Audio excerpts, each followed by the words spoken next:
So it's a very great day on Wall Street as we speak.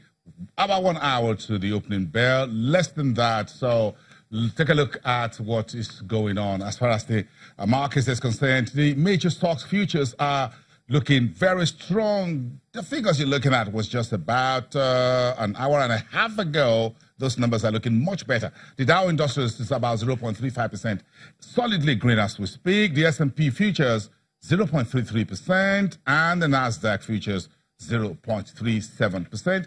The U.S. market is taking its eye away from the Italian messy budget, whatever it's got to do with the European markets, because the new earnings season is coming here before the end of the week. That's the story. Analysts are forecasting earnings per share within the S&P 500 will be $40.54 for companies within the S&P 500 basket. Expectations were $41 earlier in July, much lower by 1.1%. That's the big story. On Wall Street, keep an eye, keep a date. Let's look at when the biggest market in the world opens for today. But we'll be counting down to the next 40 minutes when Nigeria's stock market is closing for this second trading day of the week. Monday was a public holiday here. Now we're looking at the red end of the market. 0.75% negative reading is what we're looking at now. Despite some early gains today, those gains have since been wiped off. Temple Ashaju, business and markets correspondent, is live to us from the trading floor. Temple, we started in a green. Green means go, red means stop. So, take it from here, Temple. Okay, we're still marginally in the green zone as we speak. We're up some 0.05%, and it looks like that will be sustained till the end of the trading if we don't have any major drag in the share prices that we have in the markets tradable today.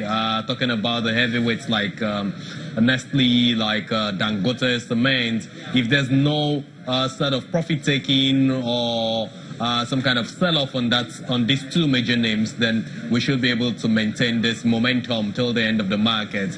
If not go further, it should be marginally at this level. The reason is because we haven't really seen much trade in the market as we speak. We're doing less than 100 million units of shares traded so far since the market opened till now. I think about 90 million units precisely done so far. And the value is still less than ₦1 billion compared to what we used to do before now. Value of what else has been traded so far is just around 68% lower than what we had in the preceding session. We're seeing top trades in UBA, which is United Bank for Africa, declining by some 1.19%. That's a bit of sell-off on that counter. It's accounting for some 21% of the entire trades that we've seen in the markets today, 12 million units of that particular company now has been traded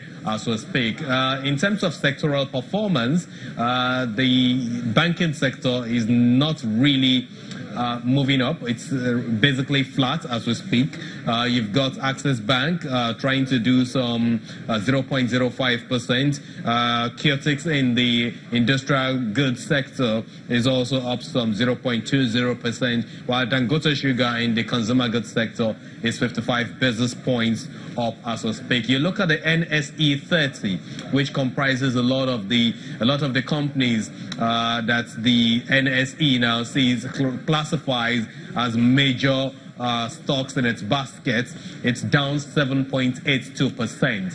That's the level of sentiment we're seeing in the market right now, Bosin, except for the other side of the market, which you also find here at the Nigerian Stock Exchange, and that is the FGN Savings Bond, Federal Government of Nigeria Savings Bond. The edition for this month is open for subscription as we speak.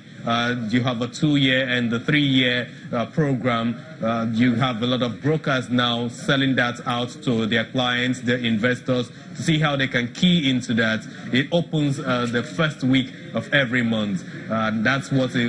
This is exactly what we have right now in the market, and you don't really have so much of the brokers on the floor. Yes, there may be remote trading going on in the different offices, but as it is right now, things are just cool. Bosin. Really cool. Just look outside the window, Temple, and you find the political class having a party out there. I'm sure maybe that's where everybody is. I don't know. But maybe. Let's keep our business here for the day. Thank you very much, Temple Ashaju, our business and markets correspondent. You want to find out a little bit more about some of the numbers and the corporate news. You go on the Nigerian Stock Exchange, you find some announcements from Golden Guinea, a very small cap brewing company reporting its full year ended March 31st, 2018. Very late in coming, but you were interested in the breweries market? Check that out. Let's talk about the business of hospitality on the African continent. The largest hotel group says it's eyeing expansion on the continent. Radisson Hospitality is set to invest in 10 new hotels across the continent. The company's senior vice president, Andrew McLachlan, says the deal will include a luxury hotel in Nigeria, Cote d'Ivoire's first upscale lifestyle hotel, and a Radisson Blu in Morocco's Casablanca.